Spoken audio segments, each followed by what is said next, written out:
If you're a person that's always angry, then it's likely that you're going to just be dismissed as hot-tempered, and issues that actually require seriousness and anger aren't going to be taken seriously from you anymore because people are just used to you being angry all the time. But when you're cheerful in nature, then your anger is significant because people know that you're not angry over petty things. And that's why they have the saying in the Arabic language, "Ittaqi ghadab al-halim," fear the anger of the one who's typically forbearing, because that's when you know that you've crossed a serious line, because that's not a person that typically gets mad.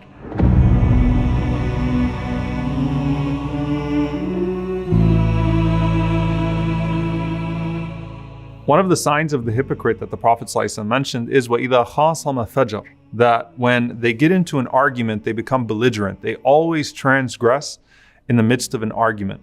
And the Prophet ﷺ said that the worst of people are those who people don't even advise anymore because they don't want to deal with their fuhush. They don't want to deal with their nastiness, right? When someone is so hot-tempered and it's expected that anything is going to set them off, then eventually people see them go into a fit of rage and it's like, you know what, I'm just going to let that person finish and we're not going to even try correcting them anymore. No one give that person nasihah anymore. No one give that person advice. No one try to challenge them anymore. No one try to rectify them. And so in the process, they make everything around them unpleasant and they hurt themselves because they become less self-aware because no one's even making them aware anymore of the way that they're behaving. And that's why Ali radiallahu ta'ala anhu, he has a powerful saying. He says about al-ghadab, he says about anger, he says, أَوَّلُهُ جُنُونَ وَآخِرُهُ nadam, that the beginning of it is craziness and the end of it is regret. People that go into these fits of anger, may Allah help all of those that are sincerely trying to overcome a hot temper, but people go into fits of anger. They start off crazy and they end off regretful. So when you look at the Prophet sallallahu alaihi wasallam, he was never fahish, he was never foul sallallahu alaihi wasallam, and he was never angry over worldly things. He was never one that would denigrate other people. He was never one that would become nasty sallallahu alaihi wasallam in the midst of his anger. Instead, we see that the Prophet sallallahu alaihi wasallam, his anger was composed and it was for the right reasons. Because if you're angry for Allah, you can't have the manners of shaitan for a righteous cause, right? If you're angry for Allah, then your anger has to abide by the principles that are pleasing to Allah subhanahu wa ta'ala as well. And this is the way of the prophets, right? You look at Musa alayhi salam when he found his people worshipping the calf. You look at Isa alayhi salam, Jesus, peace be upon him, with the money changers in the temple. And the Prophet sallallahu alaihi wasallam used to say very beautifully, Allahumma inni as'aluka kalimat al-haq fi al-rida wal-ghadab. Oh Allah, I ask you for the ability to speak a word of truth in times of pleasure and in times of anger. Why? Because sometimes when you get into anger, you're no longer driving your own personality, but instead you're letting someone else take over you. And the Prophet ﷺ is saying, get back to the truth, get back to the haqq, because that's what it's supposed to be about in the first place. And that's how the Prophet ﷺ grounded himself. So what did it look like when the Prophet ﷺ got anger? وَمَنْ تَقَمَ لِنَفْسِهِ. Aisha radiallahu ta'ala anha says, and there are other Sahaba as well that narrate this, he never got angry for himself, sallallahu alaihi wasallam, illa an tuntahaka hurmatullahi azza wa jal, except that the prohibitions of Allah subhanahu wa ta'ala were violated, were undertaken. So once you cross the boundaries of Allah subhanahu wa ta'ala, yantaqimu lillah sallallahu alaihi wasallam, the Prophet sallallahu alaihi wasallam would get angry for Allah. And that can be very hard to see from the Prophet sallallahu alaihi wasallam because again, it wasn't his norm.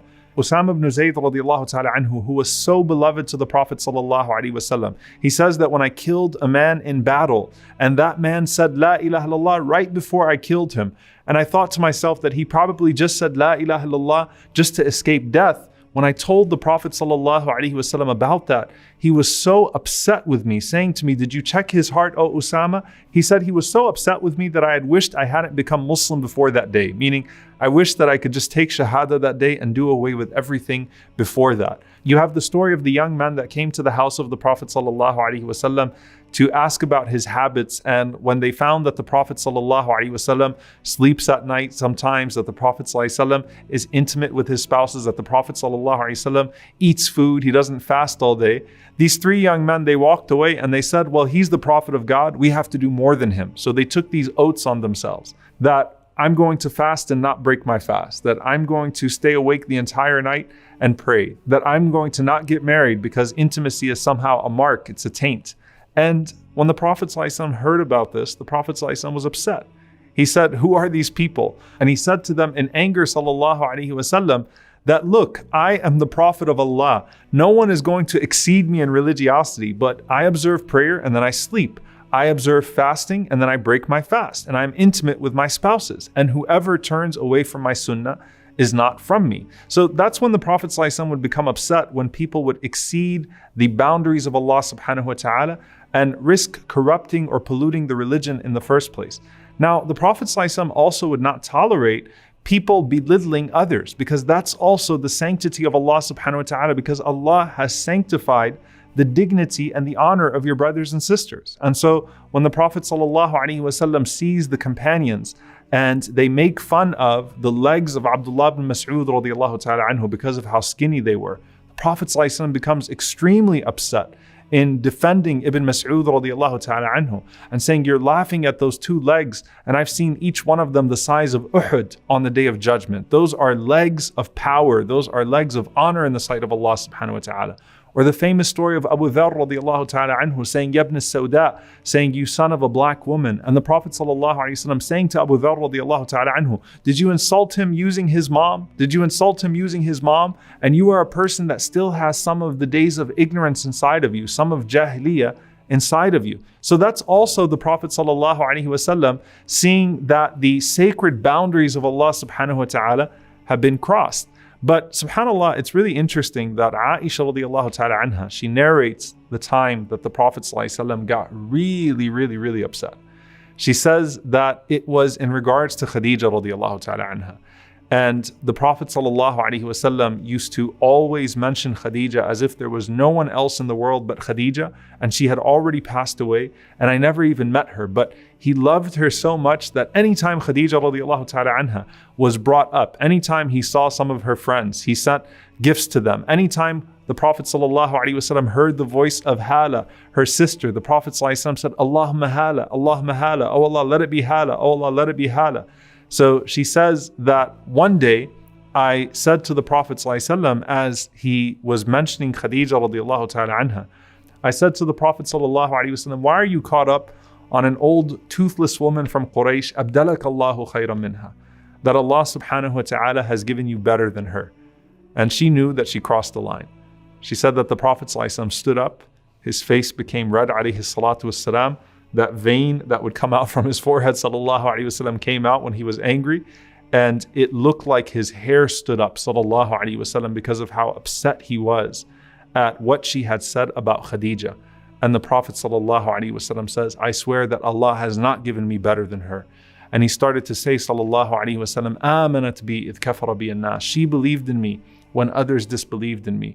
She considered me truthful when others called me a liar. She spent on me when others deprived me. And Allah gave me children through her, and Allah subhanahu wa ta'ala has not given me children through anyone else. Wallahi ma baddalani Allahu khayran minha. Allah has not given me better than her. And Aisha radiallahu anha said, Ya Rasulullah, forgive me, and I will never talk about Khadija again. And the Prophet ﷺ forgave her. And subhanAllah, you note here that this was the angriest that she had seen the Prophet ﷺ. And he could have denigrated her. He could have put her down. Instead, what did the Prophet ﷺ do? He extolled Khadija radiallahu ta'ala anha. Instead of mentioning the inferiority of Aisha, he focused on the superiority of Khadija, because this was not about the Prophet ﷺ and this was not about putting someone down. But instead, this was upholding that which Allah subhanahu wa ta'ala had honored, and that's why the Prophet ﷺ would get upset. صلوا عليه صلوا عليه صلى الله عليه وسلم